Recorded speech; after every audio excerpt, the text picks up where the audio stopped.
भाग्याच्या रेखात दडले जीवन हे, का अधिक सेवा उणे ना कुणास कळले हे. रेखा ही भाग्याची, रेखा ही भाग्याची, रेखा ही भाग्याची, रेखा ही भाग्याची.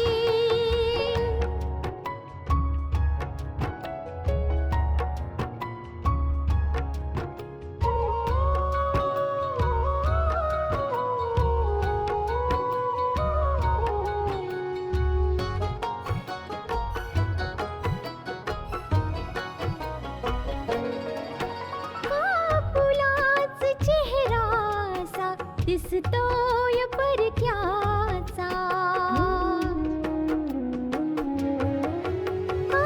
फुलाच चेहरासा दिसतोय परक्याचा. नसे सुटणार नाजूक गुंता दोष न चरख्याचा. फुले मी म्हटले जे होते पाहुणे ते, तरी आळवीत जाणे मी जीवन गाणे हे.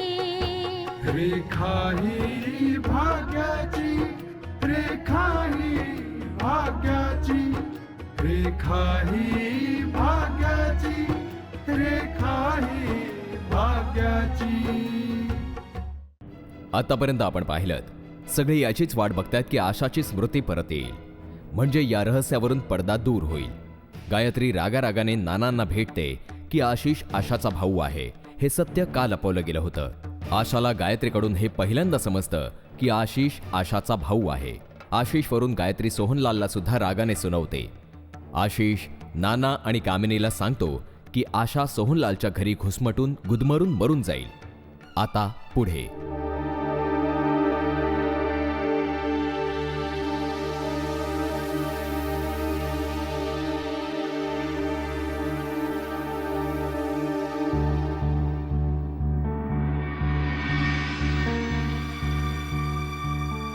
मोठी आई तुम्ही बस बस.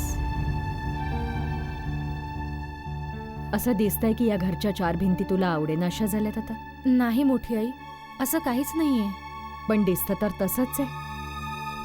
तुझ्या पप्पांनी भांडून भांडून मला तयार केलं होतं तुला इथे राहू देण्यासाठी. माहितीये तुला का? कारण तुझ्यावर हल्ला झाला होता. तुझा जीव घेण्याचा प्रयत्न केला होता. आणि ते कसेही असले तरी तुझे वडील आहेत. त्यांना वाटत नव्हतं की तुझ्यावर पुन्हा हल्ला व्हावा.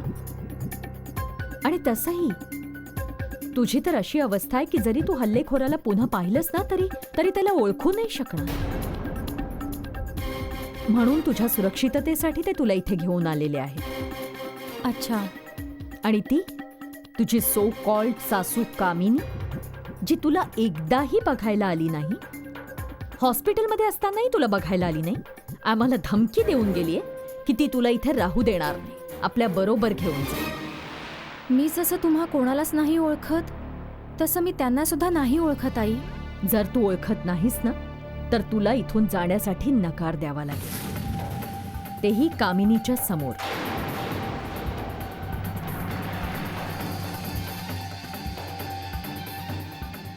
मोठी आई, हे तुम्ही काय बोलताय? तेच बोलते जे तू ऐकलंयस. तुला कामिनी बरोबर जाण्यासाठी नकार द्यावा लागेल. समजलं तुला? मोठी आई, मी त्यांच्या बरोबर जायला नकार नाही देणार. या घरात आल्यानंतर तुमचं सगळं बोलणं ऐकल्यानंतर मला ही जाणीव झालीये की मी या घरच्या लोकांवर खूप मोठं ओझं आहे. ओ, म्हणजे तुलाही उत्तरं सुचायला लागली? नाही, असं काही नाहीये. पण मोठी आई, मला या घरात घुसमटायला होतं. मोठी आई, मी घराच्या बाहेर नाही जाऊ शकत. काही खावंसं वाटलं तर काही खाऊ नाही शकत. माझ्या बरोबर मन मोकळं करून बोलण्यासारखा एक माणूसही नाहीये या घरामध्ये. मोठी आई, माझ्यासोबत जे व्हायचं असेल ते होईल, पण मी त्यांच्याबरोबर जाण्यासाठी नकार नाही देणार.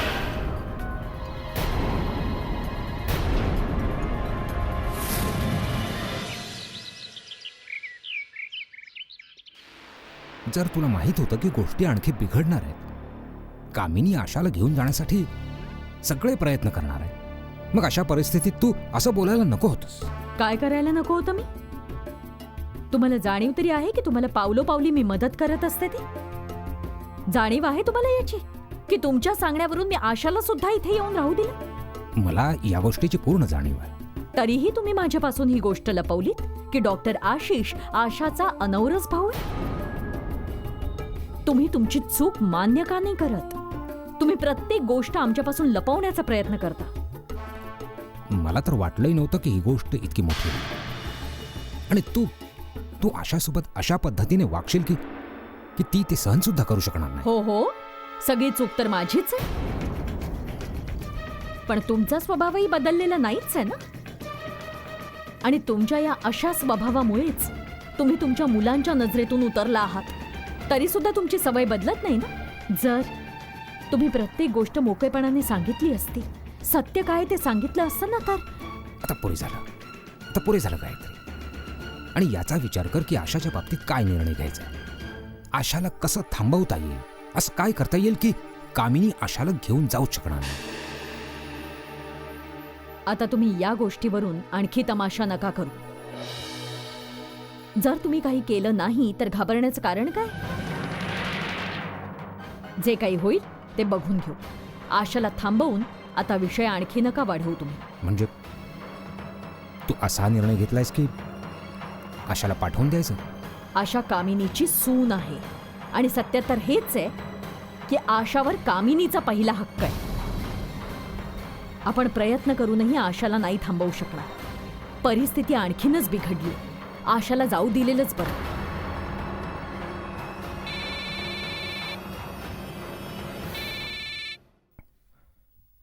हॅलो, कामिनी बोलते मी. हो तू मी म्हटलं तुमचं मत विचारावं. तू तर म्हणाली होतीस की या बाबतीत तू उद्या बोलशील. उद्या तर मी तिला न्यायला येते ना, म्हणून मी म्हटलं एकदा कन्फर्म करावं तिथे येण्याच्या आधी. हॅलो. आहा, गायत्रीजी, क्या बात है. चला, तुमच्याशीही बोलणं झालं. आता मी तुमचं सुद्धा मत जाणून घेईन. बरं झालं तूच फोन केलास ते. मी स्वतःच तुला फोन करणार होते. आम्ही तर तुझ्यावर एक उपकार करत होतो, कारण तू धक्क्यातून सावरलेली नव्हतीस.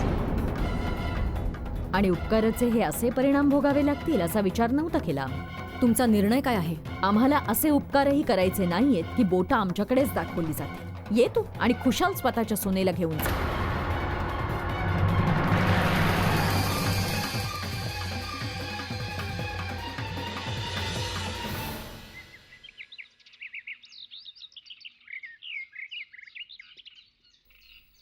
तू हे सगळं का करतोयस? काय काय करतोय मी? मी तर बाहेर चाललो होतो. नानांना भेटायला की कामिनीला भेटायला? बाय द वे, तू काय विचार करून हे सगळं करतोयस? मी तुला इथे या घरात राहण्याची परवानगी दिली आणि तू माझ्याच विरुद्ध षडयंत्र रचतोयस. षडयंत्र? तुमचा गैरसमज झालाय. मी या शहरात आहे ते फक्त आणि फक्त माझी बहीण आशा करता. मी सुद्धा इथे तुला आशा करताच घेऊन आलो होतो. मी तुला या घरात ठेवलं आणि त्याचं फळ तू हे दिलंस. तू नानांना सगळं सांगून टाकलंस. गायत्रीला स्वतःविषयी सगळं सांगितलंस. का का करतोयस तू हे सगळं? सर, विचारायचंच असेल तर गायत्री आंटीनं जाऊन हे सगळं विचारा ना. त्या आशाबरोबर कशा प्रकारे वागतायत, कशा प्रकारे वाईट वागणूक देतात त्या तिला. आशा चांगलं जेवण नाही जेवू शकत. आशा घरातून बाहेर नाही जाऊ शकत. का? आणि हीच गोष्ट मी त्यांना विचारायचा प्रयत्न केला तर त्यांनी तेव्हा माझी लायकी काढण्याचा प्रयत्न केला. म्हणायला लागल्या की तुला आशाच्या बाबतीत काही बोलण्याचा अधिकारच नाहीये. तर मग मी कसा गप्प राहू? बस मी पण सांगून टाकलं की मी आशाचा भाऊ आहे. त्यावेळी तुला मी सांगितलेलं नाही आठवलं? बिलकुल नाही आठवलं सर. का? त्यावेळी माझ्या डोक्यात फक्त एकच गोष्ट होती की आशा माझी बहीण आहे आणि मी तिचा भाऊ. आणि सर, सत्य बोलणं हा काही अपराध नसतो. रेखा ही भाग्याची. आणि सर, सत्य बोलणं हा काही अपराध नसतो, हो ना? खरोखरच तू स्वतःची लायकी विसरलायस.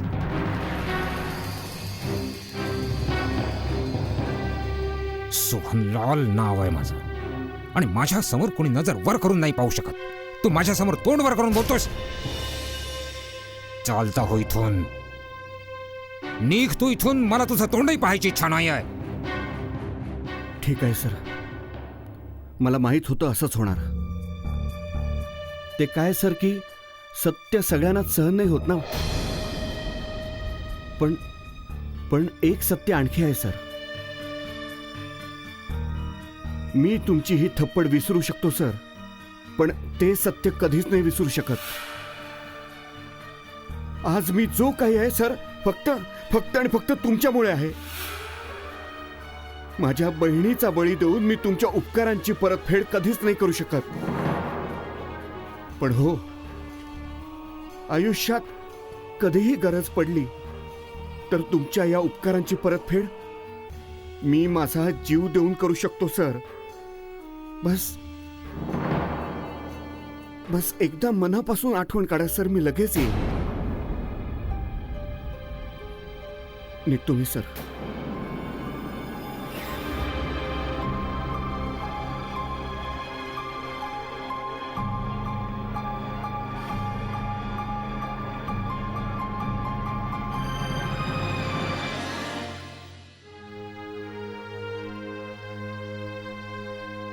काय झालं बेटा,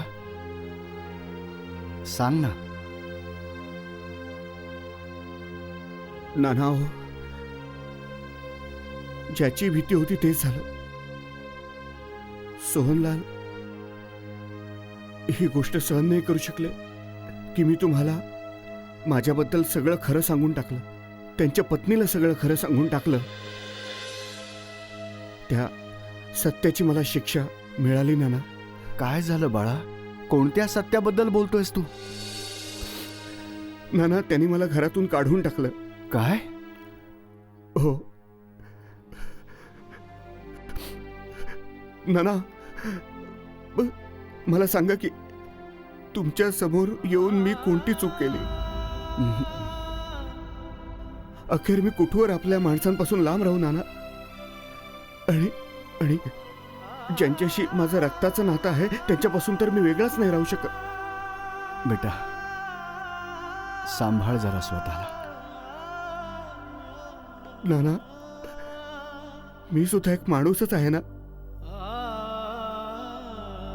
मी सुद्धा आपल्या माणसांना शोधतोय ज्यांना मी आपलं मानू शकेन, ज्यांच्यासोबत मी माझी दुःख, माझा आनंद वाटू शकेन. आणि जसं की तुम्हाला माहितीच आहे नाना, कितीतरी वर्ष मी एकाकीपणेच आयुष्य जगतोय. नाना, सोहनलालच्या सांगण्यानुसार का आत्ताही मी एकाकीपणेच आयुष्य जगू? एकटेपणानं जगण्यासारखं कोणतं दुर्दैव नसतं बेटा.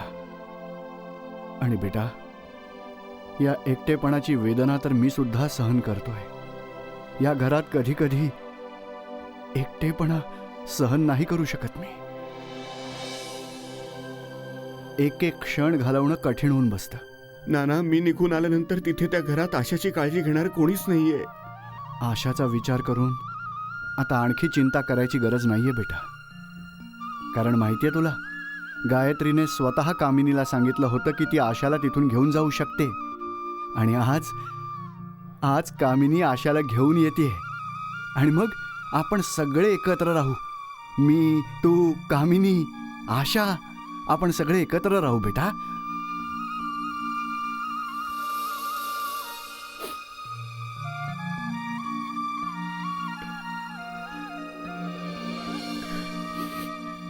रेखा ही भाग्याची.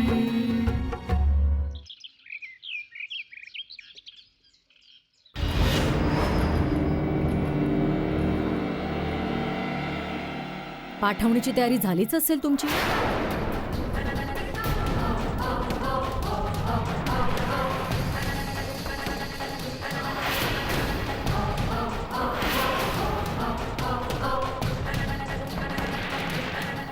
आशा जर तुझी सून असेल तर आमची मुलगीही आहे. त्यामुळे एक गोष्ट मला तुला स्पष्टपणे सांगायची आहे. बोला ना.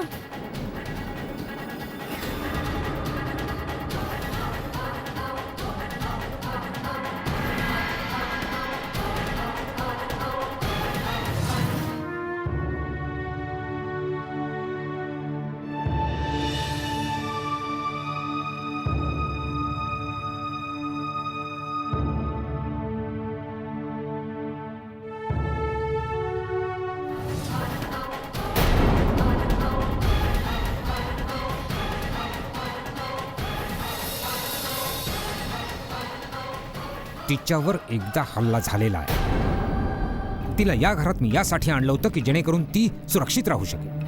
आणि तुझ्या मनात तिला इथून घेऊन जायचं आहे. तुम्ही मला हे सांगायचा प्रयत्न करताय की माझ्या घरामध्ये तुमची मुलगी सुरक्षित नाहीये. तिच्यावर एकदा हल्ला झालेला आहे आणि ज्याने एकदा हल्ला केलाय तो दुसऱ्यांदाही करू शकतो. आणि मला माझ्या मुलीचा जीव धोक्यात घालण्याची इच्छा नाही. जर तुला तिला इथून घेऊन जायचं असेल तर तिची सगळी जबाबदारी तुझ्यावरच असेल. तुम्ही मला समजावताय की धमकावताय? तुम्ही तर असं बोलताय जसं तुम्ही हल्लेखोराला ओळखता आणि तुम्हाला माहितीये की त्याचा पुढचा हल्ला कधी होणार आहे. बडबड बंद कर कामिनी. तुम्ही बोलतच आहात तसं. तुम्ही तर दावा करताय की आशावर पुन्हा एकदा हल्ला होईल. आशावर झालेल्या हल्ल्याबद्दल पोलीस आणि लोक काय म्हणतायत? कोण काय म्हणतंय याच्याशी आम्हाला काही मतलब नाहीये. आमच्याच घरात आमच्या समोर उभी राहून आम्हालाच धमकावतेस. तू तुझ्या सोनेला न्यायला आली असता मग घेऊन जा तिला इथून. हो, मी आशाला तर माझ्या बरोबर घेऊन जाणारच आहे. पण तुम्ही दोघं लक्षात ठेवा की बोलता बोलता तुम्ही मला जी धमकी दिली आहे ती माझ्या लक्षात राहील.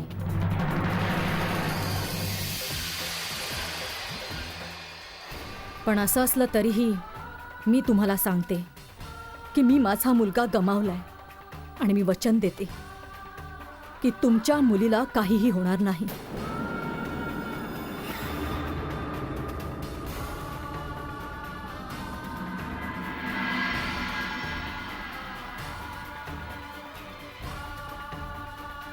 बाळा, चल तू घरी जाऊया, आपल्या घरी.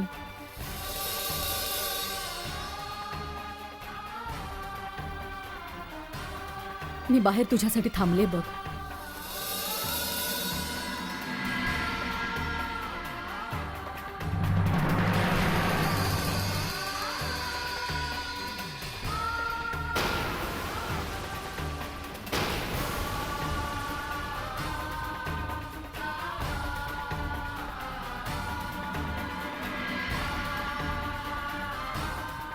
रेखा ही भाग्याची.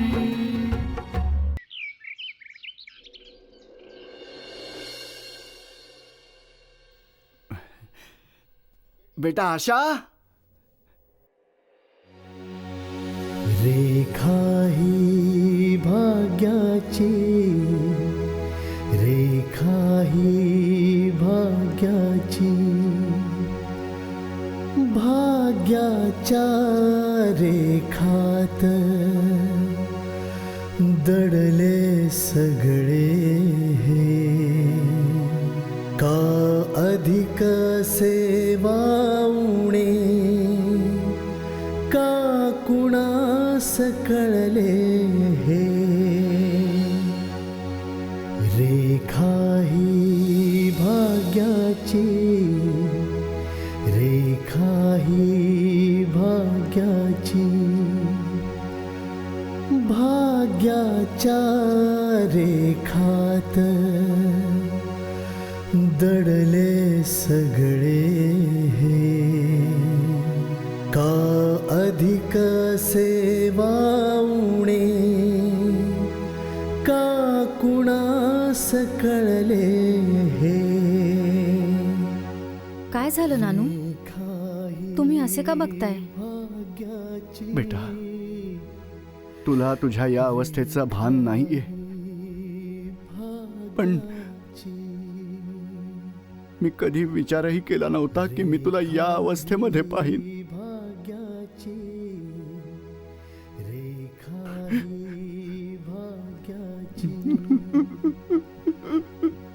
नानू तुम्ही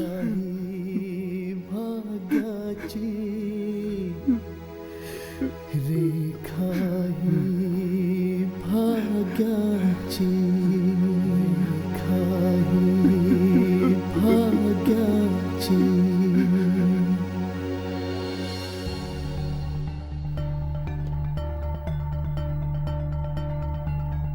कामिनी आशाला इथून घेऊन गेली आणि आम्ही मनात असूनही आशाला अडवू शकलो नाही. आशाचं इथून जाणं चूक आहे की बरोबर हे तर येणारा काळच ठरवेल.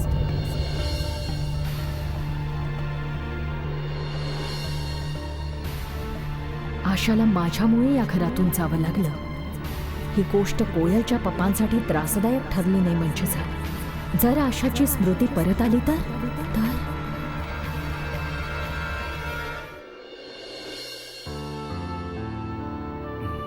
आशा, हे बघ बेटा, तुला काहीही आठवत नसलं तरी देखील तुला आम्ही जे सांगतोय ते समजून घ्यावं लागेल. तुला समजून घ्यावं लागेल की कोण तुझा आपला आहे, कोण परक आहे, कोण तुझा शत्रू आहे, कोण मित्र आहे. आणि आशा, ऐक मी काय म्हणतो ते, तुझ्यावर जीवघेणा हल्ला झालाय म्हणजे हे तर उघडच आहे की कोणी ना कोणी तुझ्या जीवावर नक्कीच उठलेलं आहे आणि म्हणूनच तुला सावधही राहायला लागणार. माझ्यावर हल्ला झाला? पण कोणी केला आणि का? बेटा या गोष्टीचा तर पत्ता नाही लागला, पण हा जर तू तुझ्या जुन्या गोष्टी आठवायचा प्रयत्न केलास तर त्याने फरक पडू शकेल. आपल्याला काही ना काही नक्कीच कळू शकेल. हे बघ आशा, आम्ही सगळे तुला इथे अशासाठी घेऊन आलोत कारण हे तुझं स्वतःचं घर आहे. मी बोलतोय ते समजून घ्यायचा प्रयत्न कर. जिथे तू रितेश आणि अजयच्या सोबत राहत होतीस, रितेश तुझा स्वतःच मुलगा आहे. Please try to understand. आणि अजय, ज्याच्या बरोबर तू त्या दिवशी कोर्टात गेली होतीस, तो तुझा नवरा आहे. आशा, तुला काही आठवतंय का? प्लीज आठवण्याचा प्रयत्न कर आशा, प्लीज. आठव आठव आशा, तू एक क्रिमिनल लॉयर होतीस.